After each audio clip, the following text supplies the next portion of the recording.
बौद्धांनी जनगणनेमध्ये जात लिहायची आहे का बौद्ध लिहून फक्त जातीचा रकाना रिकामा ठेवायचा आहे? 14 ऑक्टोबर 1956 रोजी तर डॉक्टर बाबासाहेब आंबेडकरांनी जात नाकारली. मग आपण जात लिहायची का आणि जात लिहिल्यानंतर आपण बौद्ध झालो आहोत का, असे अनेक प्रश्न सध्या विचारले जात आहेत. आणि या सगळ्या गोष्टींच्या बाबतीमध्ये थोडंसं समाजामध्ये कन्फ्युजन देखील आहे. अनेक मान्यवरांनी यावरती लेखही लिहिलेले आहेत, तुम्ही ते लेख वाचलेही असतील. परंतु तरीही थोड्याफार प्रमाणामध्ये ज्या लोकांना वाचता येत नाही त्यांनी किमान हे ऐकलं पाहिजे आणि म्हणून हा व्हिडिओ बनवतो आहे.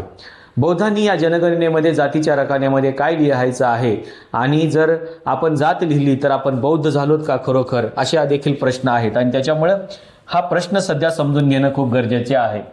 या 3 वेगवेगळ्या संकल्पना आहेत, हे सगळ्यात महत्त्वाची गोष्ट आहे. पहिली संकल्पना आहे की धर्म नावाची जी गोष्ट आहे, ही धर्म नावाची गोष्ट ही विवेक, वैयक्तिक विवेक आणि आध्यात्मिक ओळखीचा भाग आहे. हा देखील भाग आपण समजून घेणं तितकंच गरजेचं आहे. दुसरी महत्त्वाची गोष्ट म्हणजे जात हा ऐतिहासिक आणि सामाजिक विषमतेचा दस्तावेज आहे, जो आपल्याला नष्ट करायचा आहे. हाही एक प्रश्न आहे. आणि तिसरी महत्त्वाची गोष्ट म्हणजे जनगणना ही एक काय आहे तर घटनात्मक प्रक्रिया आहे आणि ती कायदेशीर आपले हक्क मिळवण्याची देखील एक प्रक्रिया आहे. त्याच्यामुळे जनगणना हा विषय देखील महत्त्वाचा आहे. जेवढा धर्म महत्त्वाचा आहे तेवढाच जातीचा विषय देखील महत्त्वाचा आहे आणि तेवढाच घटनात्मक प्रक्रियेचा देखील भाग आहे. आता अनेक लोक हे धर्माला या घटनात्मक प्रक्रियेशी जोडण्याचा प्रयत्न करत आहेत, पण धर्म ही गोष्ट वेगळी आहे आणि घटनात्मक म्हणजे संविधानिक प्रक्रिया जी आहेत या प्रक्रिया वेगळ्या आहेत, त्या समजून घेतल्या पाहिजेत. जनगणना हा संवैधानिक प्रक्रियेचा भाग आहे आणि धर्म ही जी गोष्ट आहे ही वैयक्तिक बाब आहे. परंतु याच्यामध्ये आपण जी जात नाकारलेली आहे ही जात लिहिणं का गरजेचं आहे हे देखील बघणं तितकंच गरजेचं आहे.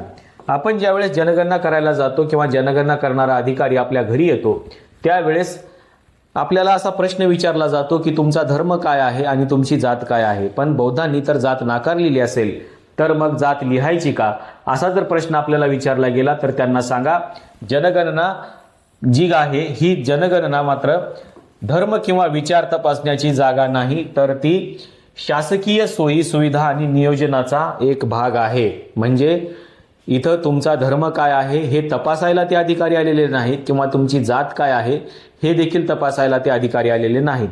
हा एक प्रशासकीय म्हणजे संविधानिक प्रक्रियेचा किंवा प्रशासनाचा भाग आहे आणि त्याच्यामध्ये त्या जनगणनेनुसार आपल्याला पुढच्या 10 वर्षामध्ये जेवढा काही शासकीय निधी मिळणार आहे तो त्याच्यावरती अवलंबून आहे. त्याच्यामुळं जर लोकसंख्या कमी दिसली, धर्माच्या लोकसंख्या कमी दिसली किंवा जातीची लोकसंख्या कमी दिसली तर याचा पूर्ण जो परिणाम आहे हा परिणाम तुमच्या बजेटवरती होणार आहे, जे बजेट दरवर्षी संसदेमध्ये किंवा विधिमंडळामध्ये मांडलं जातं. त्याच्यामुळं हा जो भाग आहे हा जनगणनेचा हा संवैधानिक भाग म्हणून आपण समजून घेतला पाहिजे. दुसरी महत्त्वाची गोष्ट म्हणजे राष्ट्रपतींचा आदेश काय आहे 1950चा की हिंदू दलितांना SC चे आरक्षण होते, हा पहिला मुद्दा होता. म्हणजे आता देखील लोक असे कन्फ्यूज आहेत की आपण जर हिंदू दलित असं नाही लिहिलं तर आपलं आरक्षण जाऊ शकतं. त्याच्यामुळं आपण अगोदरपासून हिंदू आहोत आणि आपल्या TC वरती देखील काही लोकांच्या हिंदू असा उल्लेख आहे. पण अजिबात घाबरण्याची आवश्यकता नाही. जरी तुमच्या TC वरती हिंदू असं लिहिलेलं असलं आणि ते जर तुमच्या वडिलांच्या अज्ञानामुळे झालेलं असेल तर ही तुमची दुरुस्त करण्याची एक प्रक्रिया आहे असं समजा, किंवा तुम्हाला दुरुस्त करण्यासाठीची एक संधी आहे असं समजा. जरी तुमच्या कुठल्याही डॉक्युमेंटवरती TC असेल, बोनाफाईड असेल किंवा कुठलंही डॉक्युमेंट असेल त्याच्यावरती जर हिंदू महार असं जरी लिहिलं असलं तरी तुम्हाला तिथे हिंदू महार असं लिहायचं नाही, तुम्हाला बौद्ध महार असंच लिहायचं आहे. त्याचं कारण काय आहे, हा 1950चा मूळ जो आदेश होता किंवा कायदा होता तो कायदा नंतर बदलण्यात आला आणि 8 मे 1990ला संसदेने कायदा केला आणि बौद्ध व्यक्तींना अनुसूचित जातीमध्ये त्यांनी समाविष्ट केलं. कारण धर्मांतरित बौद्ध जे होते त्यांना बाहेर काढलं जाईल असं म्हटलं जात होतं. पण 1990-89च्या आसपास हा जो कायदा झाला, या कायद्याने आपल्याला बौद्ध म्हणून देखील अनुसूचित जातीमध्ये आपला समावेश करण्यात आलेला आहे. तुमच्या जर कास्ट सर्टिफिकेटवरती तुम्ही जर खाली बघितलं असेल तर या अमेंडमेंटचा उल्लेख केलेला आहे 1989ला जे अमेंडमेंट झालं त्या अमेंडमेंटचा उल्लेख तुमच्या जातीच्या प्रमाणपत्रावरती देखील खाली करण्यात आलेला आहे. त्याच्यामुळं बौद्ध आणि महार ही जी प्रक्रिया आहे किंवा नवबौद्ध आहेत हे तिघेही एक आहेत अशा या कायद्याचा अर्थ होतो. हा मी तुम्हाला थोडक्यात सांगितलेला आहे. त्याच्यामुळं बौद्ध हा धर्म असूनही कायदेशीर प्रक्रियेमध्ये तो SC अंतर्गत आहे ही गोष्ट लक्षात ठेवा. त्याच्यामुळं इथं कुठेही घाबरण्याची आवश्यकता नाही किंवा कोणीही भूलथापा जर तुम्हाला दिल्या असतील तर त्या भूलथापांना बळी पडण्याचं कारण नाही. महत्त्वाची सूचना म्हणजे प्रगणक जेव्हा किंवा जनगणना करणारा अधिकारी जेव्हा तुमच्या घरामध्ये येईल त्यावेळेस तो धर्माच्या रकान्यामध्ये स्वतःहून हिंदू लिहू शकतो. ही थोडीशी सावधगिरी बाळगली पाहिजे.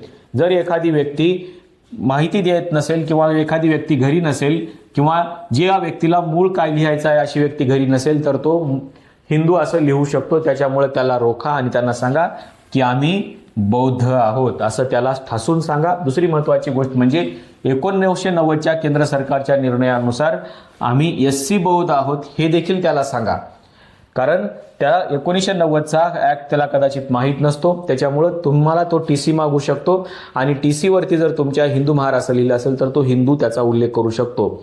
त्याच्यामुळे तुमची TC बघून तो हिंदू लिहू शकतो. त्याच्यामुळे त्याला सांगा की 1990ला आम्ही बौद्ध झालेलो आहोत म्हणजे आम्हाला बौद्धांच्या याच्यामध्ये समाविष्ट करण्यात आलेला आहे. त्याच्यामुळं TC वर जरी हिंदू असं लिहिलेलं असलं तरी आम्ही बौद्ध आहोत हे त्याला सांगायला विसरू नका. दुसरी महत्त्वाची गोष्ट म्हणजे अर्जाची प्रत ज्यावेळेस तुमच्याकडे येईल त्यावेळेस ती अचूक असल्याची खात्री करून घ्या. ज्यावेळेस ती सगळी माहिती भरली जाईल त्यावेळेस त्याच्याकडून ती सगळी त्याचा स्क्रीनशॉट काढून ठेवा, त्याचा फोटो काढून ठेवा किंवा ती माहिती अचूक भरलेली आहे की नाही हे थोडंसं तपासून बघा. आपण जात जावी म्हणूनच धम्म घेतला आहे हे जरी सत्य असलं तरी संवैधानिक प्रक्रियेचा भाग म्हणून भारतीय संविधानाच्या आर्टिकल 341 मध्ये जी अनुसूची देण्यात आलेली आहे किंवा राष्ट्रपतींनी जी यादी निश्चित केलेली आहे त्या यादीमध्ये आपल्या जातीचा उल्लेख आहे. त्याच्यामुळं आपल्याला संवैधानिक प्रक्रियेचा भाग म्हणून आपले हक्क टिकविण्यासाठी जातीचा उल्लेख करणं गरजेचं आहे. आपण जरी जात नाकारली असली तरी आपल्याला डॉक्टर बाबासाहेब आंबेडकरांनी सांगितलं होतं की जात ही एक सायकॉलॉजी आहे. ती सायकॉलॉजीमधून आपण म्हणजे आपली जी सायकी आहे त्याच्यामधून काढून टाकलेली आहे. काही लोक म्हणतील जात हा हृदयाचा भाग आहे. आपण सांगायचं की हृदयामधला तो काटा देखील आम्ही काढून फेकून दिलेला आहे. आम्ही जातीचा उल्लेख फक्त संवैधानिक प्रक्रियेचा भाग म्हणून आणि आमचे हक्क अबाधित राहावेत म्हणून करतो आहोत एवढं त्याला सांगा. आम्ही कुठलीही जात मानत नाही. आमच्या मेंदूमध्ये, आमच्या मस्तिष्कामध्ये, आमच्या हृदयामध्ये, आमच्या डोळ्यामध्ये, मनामध्ये कुठेच जात नाही, आमच्या अंगात कुठेच जात नाही हे सांगा. त्याला सांगा की ही सायकी होती आणि आम्ही ती काढून टाकलेली आहे आणि फक्त आम्ही आता आमचे हक्क टिकवावेत म्हणून आम्ही जातीचा उल्लेख करणार आहोत. आता याची प्रशासकीय कारणे काय आहेत हे देखील आपण बघितलं पाहिजे. याचं प्रशासनाचं महत्त्वाचं कारण म्हणजे अनुसूचित जाती राष्ट्रपतींच्या अधिकारांतर्गत म्हणजे 341 मध्ये भारतीय संविधानामध्ये अनुसूचित जातीच्या यादीमध्ये विशिष्ट जातींची नावं आहेत. म्हणून बौद्ध हे नाव त्या थेट त्या यादीमध्ये जरी नसलं तरी आपल्याला 1990च्या अमेंडमेंटनुसार आपल्याला ते अधिकार प्राप्त झालेले आहेत. त्याच्यामुळं त्याचा उल्लेख करायला टाळू नका. दुसरी महत्त्वाची गोष्ट म्हणजे जातीचा उल्लेख करत असताना काही लोकांच्या TC वरती जात ही बौद्ध आहे आणि धर्मही बौद्ध आहे. तर अशा परिस्थितीमध्ये तुमच्या ओरिजिनल डॉक्युमेंट्सवरती नेमका जातीचा उल्लेख काय आहे हा उल्लेख करा. धर्माचा उल्लेख जरी बौद्ध असला तरी हिंदू असला तरी तिथे हिंदू असा उल्लेख करू नका, तिथे बौद्धच करा. पण मूळ कास्ट सर्टिफिकेटवरती किंवा तुमच्या TC वरती ज्या जातीचा उल्लेख आहे ती जात मात्र इथे लिहायला विसरू नका. तुमची जात जर महार असेल तर महार लिहा, चांभार असेल तर चांभार लिहा. जी कोणती जात तुमच्या मूळ डॉक्युमेंट्सवरती आहे ती जात तिथे लिहायला विसरू नका. सगळ्यात महत्त्वाची गोष्ट म्हणजे लोक असं सांगतात की तुम्हाला अॅट्रॉसिटी ॲक्टचा फायदा वगैरे मिळणार नाही. तसं काहीही होणार नाही. तुमचा धर्म बौद्ध आणि तुमची जात महार असं लिहिलं तरी तुम्हाला अॅट्रॉसिटी ॲक्टचा जे संरक्षण आहे ते संरक्षण तुम्हाला मिळू शकतं. त्याच्यामुळं जातमुक्त होईपर्यंत म्हणजे संपूर्ण भारत जातमुक्त होईपर्यंत आपल्याला या संवैधानिक प्रक्रियेचा भाग म्हणून आपल्या मूळ जातीचा उल्लेख इथं करावा लागणार आहे. ही गोष्ट लक्षात ठेवा आणि ही जी गोष्ट आहे ही गोष्ट जनगणनेत नोंद होणे खूप गरजेचं आहे. हा जरी अस्मितेचा आणि आपल्या हक्कांचा खेळ असला तरीही हा महत्त्वाचा विषय आहे. त्याच्यामुळं आपण ज्यावेळेस उल्लेख करतो जातीचा किंवा धर्माचा त्यावेळेस धर्म म्हणजे त्याच्यामध्ये बौद्ध असा उल्लेख करा धर्माचा आणि घटनात्मक हक्कांचा भाग म्हणून जातीचा म्हणजे मूळ जी जात आहे ती जातीचा उल्लेख करा। यातून काय साध्य होतं हे देखील बघणं गरजेचं आहे। स्वातंत्र्य, धार्मिक आणि अस्तित्व किंवा आणि लोकसंख्येचे खरे संख्याबळ आपल्या लक्षात येईल। म्हणजे आपल्या धर्माचं पॉप्युलेशन नेमकं किती आहे ही संख्या निश्चित होईल। त्याच्यामुळं धर्माचा उल्लेख करायला अजिबात विसरू नका, चुकीचा धर्म टाकायला लावू नका। आपण 14 ऑक्टोबर 1956ला बौद्ध झालेलो आहोत, त्याच्यामुळं बौद्ध असाच उल्लेख करा। भलेही तुमच्या डॉक्युमेंटवरती कुठल्या इतर धर्माचा उल्लेख असला तरी तुम्ही बौद्धच असा उल्लेख करा। त्याच्यामुळे काय होईल, आपलं स्वतंत्र धार्मिक अस्तित्व आणि लोकसंख्येचं जे संख्याबळ आहे हे संख्याबळ आपल्याला लक्षात येईल। दुसरी महत्त्वाची गोष्ट म्हणजे घटनात्मक हक्क जे आहेत त्या हक्कासाठी आपल्याला मूळ जातीचा उल्लेख करायचा आहे। त्याचं कारण असं आहे, शिक्षण, नोकरी, राजकीय राखीव जागा आणि कायदेशीर संरक्षणाचा भाग म्हणून आपल्याला जातीचा उल्लेख तिथं करणं गरजेचं आहे। तरच आपल्याला या सगळ्या म्हणजे शिक्षण, नोकरी आणि राजकीय राखीव जागा या सगळ्या गोष्टी आपल्याला तिथे मिळू शकतात। त्याच्यामुळं धर्म बौद्ध लिहा आणि जात तुमची जी मूळ जात आहे ती जात लिहा। त्याचं कारण असं आहे की या सगळ्या प्रक्रियेमध्ये निधीचं वाटप करत असताना तुमच्या लोकसंख्येचा विचार केला जातो, बौद्धांच्या लोकसंख्येचा विचार केला जातो, तुमच्या जातीच्याही लोकसंख्येचा विचार केला जातो। दुसरी महत्त्वाची गोष्ट म्हणजे आता जे मतदारसंघाची पुनर्रचना होणार आहे, डिलिमिटेशन होणार आहे, त्यासाठी ज्या SCच्या जागा राखीव असतात त्या जागा देखील तुमच्या लोकसंख्येच्या प्रमाणामध्ये सुटतात। त्याच्यामुळं बौद्ध उल्लेख करणं आणि मूळ जातीचा उल्लेख करणं खूप गरजेचं आहे, कारण डिलिमिटेशन्समध्ये आपल्या जागा कदाचित वाढूही शकतात, राजकीय जागा देखील वाढू शकतात। त्याच्यामुळे त्याचा उल्लेख करणं गरजेचं आहे आणि हे सगळं जनगणनेच्या आकडेवारीवरून ठरत असतं। म्हणून धर्म लिहून जात रिकामी सोडू नका। त्याच्यामुळे धर्मही लिहा आणि त्याच्यामध्ये जातीचाही उल्लेख करा, कारण लोकसंख्येनुसार हे डिलिमिटेशन होत असतं। त्याच्यामुळं त्याचा उल्लेख करणं खूप गरजेचं आहे। दुसरी महत्त्वाची गोष्ट म्हणजे हे ठामपणे निश्चित करा की आपल्याला आपला धर्म बौद्ध लिहायचा आहे आणि आपली जी जात आहे ती मूळ जात लिहायची आहे।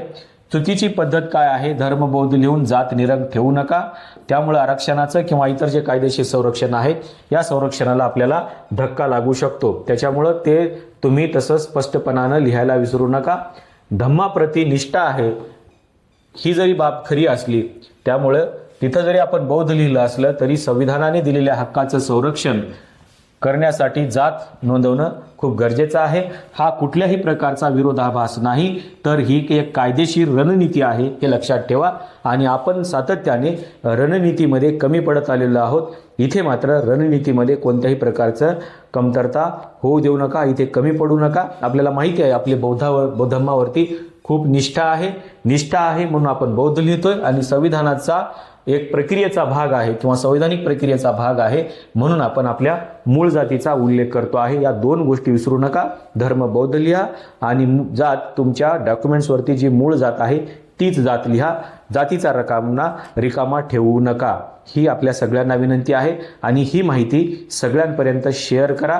शेअर करून इतरांपर्यंत या माहितीवरती चर्चा देखील करा। या व्हिडिओला लाईक करा, शेअर करा आणि या चॅनलला अशाच माहितीसाठी सबस्क्राईब देखील करायला विसरू नका।